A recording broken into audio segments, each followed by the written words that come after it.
Assalamualaikum Sobat Ruang Belajar, apa kabar semuanya? Semoga sehat selalu. Ketemu lagi dengan saya Eko Prasetyo, selamat datang di Ruang Belajar.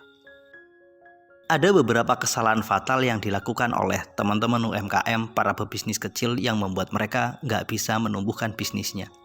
Kesalahan itu salah satunya terkait dengan pengelolaan keuangan.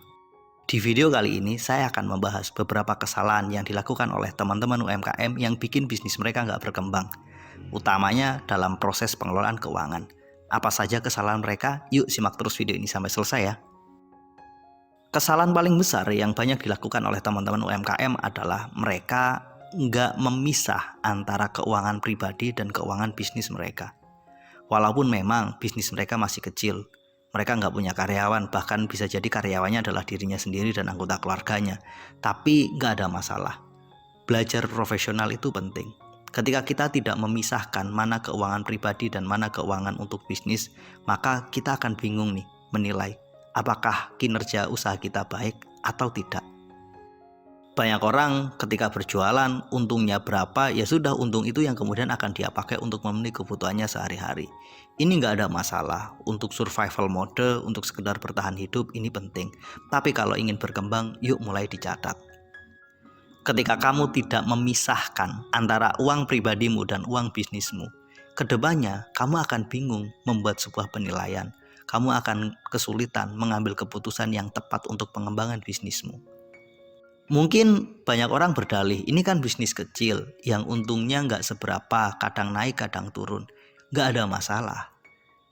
Yang penting kamu catat. Kalaupun setelah kamu catat dari keuntungan bisnis itu kamu pakai untuk kebutuhan sehari-hari, nggak ada masalah, dicatat saja. Dengan kita mencatatnya, kita akan tahu, oh untung saya segini, yang saya pakai untuk mengelola bisnis segini, yang saya pakai untuk kebutuhan sehari-hari segini.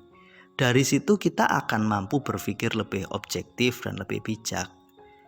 Ketika kamu membiasakan diri untuk memisahkan antara keuangan pribadimu dan keuangan dari bisnismu, maka kamu akan lebih enak dalam pengelolaan.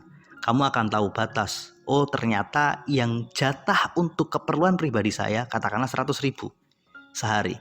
Maka ya udah, kamu jangan pernah mengambil lebih dari itu. Ketika kamu sudah mengambil 100.000 sehari sebagai kebutuhan kamu, sebagai uang pribadimu, maka dengan itu kita nggak bakalan mengambil uang lebih. Mungkin benar hasil bisnis kita hari ini adalah 1 juta atau keuntungan kita hari ini adalah 600.000. Tapi karena kita punya komitmen bahwa sehari saya hanya mengambil 100.000, yang 500.000 akan kita kembalikan untuk modal bisnis kita. Pendek kata, pemisahan antara keuangan pribadi dan keuangan bisnis kita itu sangat penting agar kita bisa lebih bijak dalam mengambil keputusan dan menumbuhkan bisnis kita. Kesalahan kedua yang kadang dilakukan oleh teman-teman UMKM atau para pebisnis kecil adalah mereka menggunakan uang keuntungan dari bisnisnya bukan untuk mengembangkan bisnisnya, namun lebih pada hal lain yang kadang seolah kelihatan investasi, sebenarnya enggak. Maksudnya gini, misal nih teman-teman punya keuntungan, kemudian keuntungan itu bukan untuk mengembangkan bisnisnya, tapi justru untuk membeli tanah, membeli mobil, membeli rumah, atau sejenisnya. Saya pernah ngobrol dengan salah satu sahabat saya yang kebetulan punya usaha pengolahan makanan. Ia punya beberapa karyawan di rumah yang menghasilkan beberapa produk yang kebetulan cukup laris di pasaran pada saat itu. Kemudian saya bertanya, keuntungan bisnisnya pakai untuk apa Pak? Ia menjawab, saya investasikan Mas. Saya pun tanya balik kepada beliau, investasi apa? Ia menjawab, saya pakai untuk beli tanah dan beli sebuah ruko. Namun kemudian ia bercerita, tapi kondisi hari ini nggak terlalu baik Mas. Saatnya saya ganti mesin, saatnya saya memperbarui peralatan, tapi sayang uangnya nggak ada. Saya kemudian pun bertanya, maksudnya nggak ada gimana? Iya, saya baru sadar, andai kata pada saat itu uangnya saya siapkan untuk kondisi seperti sekarang, untuk membeli mesin baru dan sebagainya, mungkin saya nyaman. Tapi karena uang saya sudah terlanjur habis untuk membeli tanah dan membeli ruko, akhirnya saya kesulitan pada saat mengembangkan bisnis saya hari ini. Satu cerita lagi nih, ada seorang penjual soto yang cukup terkenal, masakannya enak dan sangat ramai. Tapi sayang, tempat jualannya sangat sempit. Bertahun-tahun usahanya ramai, sampai pada akhirnya di depan tempat ia jualan ada sebuah warung soto baru yang kebetulan rasa masakannya hampir sama, namun tempatnya sangat jauh berbeda. Tempatnya lebih luas, nyaman, ber-AC, dan harga yang ditetapkan juga nggak jauh beda. Akhirnya konsumen memilih pergi ke tempat soto baru tersebut. Selain rasanya yang juga sama enaknya, harganya juga sama, tapi di sana unggul pada tempat yang jauh lebih nyaman, lebih luas, sehingga ketika makan mereka nyaman. Kemudian sang pemilik soto pun mulai mengeluh, kok kayak gini ya? Saya masih ingat pada saat itu, saya bertanya, kamu nggak cari tempat lain? Kamu nggak pingin menyewa tempat yang lebih luas agar mereka, para pembelimu merasa nyaman? Ia dengan simpel menjawab, nggak usah deh, ini aja udah cukup.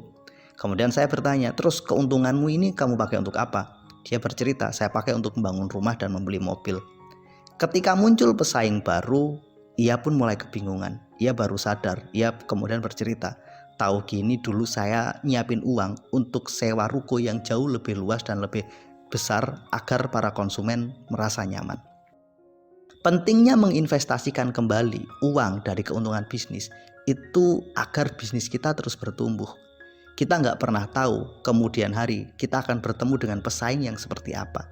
Andai kata muncul pesaing baru dengan kualitas yang lebih baik, karena kita punya kekuatan modal hasil dari kita investasi atas keuntungan bisnis tersebut, mungkin kita nggak terlalu bingung. Tapi ketika kita pakai uang kita justru untuk hal lain yang nggak mensupport pengembangan bisnis kita, itulah yang berbahaya. Dari dua cerita itu, saya berharap teman-teman dapat mengambil pelajaran. Pertama, bahwa berapapun keuntungan bisnismu, ambil sekian persen untuk investasi, untuk mengembangkan bisnismu. Ini tentu saja di luar dana cadangan atau di luar dana yang kamu pakai untuk kepentingan darurat dalam bisnismu. Ini benar-benar murni untuk mengembangkan bisnismu. Yang kedua, hati-hati, jangan terjebak pada investasi semu. Kelihatannya membeli tanah, membeli ruko itu investasi, dan itu memang benar. Tapi sayang, investasi yang kamu lakukan tidak mensupport bisnis utamamu. Sehingga ketika bisnis utamamu bermasalah, kebetulan di saat yang sama investasimu belum benar-benar menghasilkan, maka di titik ini kebingungan akan muncul. Kesalahan ketiga yang mungkin dilakukan oleh teman-teman UMKM atau pemilik bisnis adalah mereka nggak nyiapin biaya penyusutan atas modal atau peralatan atau mesin yang mereka gunakan untuk kegiatan produksi. Saya pernah ngobrol dengan salah satu sahabat saya yang punya usaha bengkel bubut.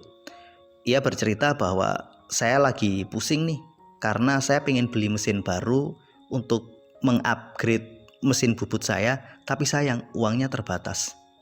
Saya nanya, kamu nggak nabung buat kondisi ini? Ia pun menjawab, enggak. Selama ini semua penghasilan saya dari bengkel ini, ya udah saya pakai untuk kebutuhan sehari-hari, untuk menyekolahkan anak, dan untuk membangun rumah. Saya meyakini kondisi ini sangat sering terjadi. Teman-teman UMKM, pemilik bisnis, nggak menyiapkan uang khusus untuk suatu saat membeli mesin baru dan sejenisnya. Mereka lupa bahwa apa yang kita pakai selama ini ada biaya penyusutannya, dan mereka nggak menghitung biaya penyusutan dan nggak menganggarkannya sebagai bagian penting dari proses pengaturan keuangan dalam usaha mereka.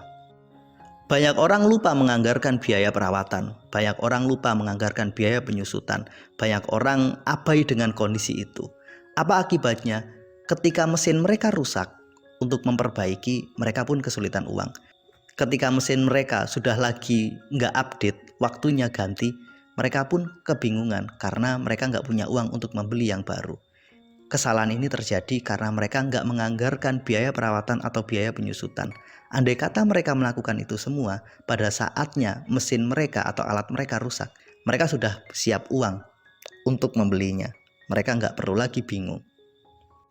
Oleh karena itu, alangkah lebih bijak ketika kamu punya bisnis dan punya income dari bisnis itu. Kamu harus menganggarkan biaya perawatan atau biaya penyusutan. Kamu juga harus menganggarkan uang cadangan untuk kondisi darurat. Kamu juga harus melakukan reinvestasi, menggunakan sebagian besar dari uang yang kamu dapatkan dari hasil bisnismu itu untuk investasi ulang pada bisnismu, untuk mengembangkannya, agar bisnismu nggak mati di kemudian hari. Demikian pemaparan dari video ini, mudah-mudahan bermanfaat. Sampai ketemu pada video kami berikutnya. Terima kasih telah menonton. Assalamualaikum warahmatullahi wabarakatuh.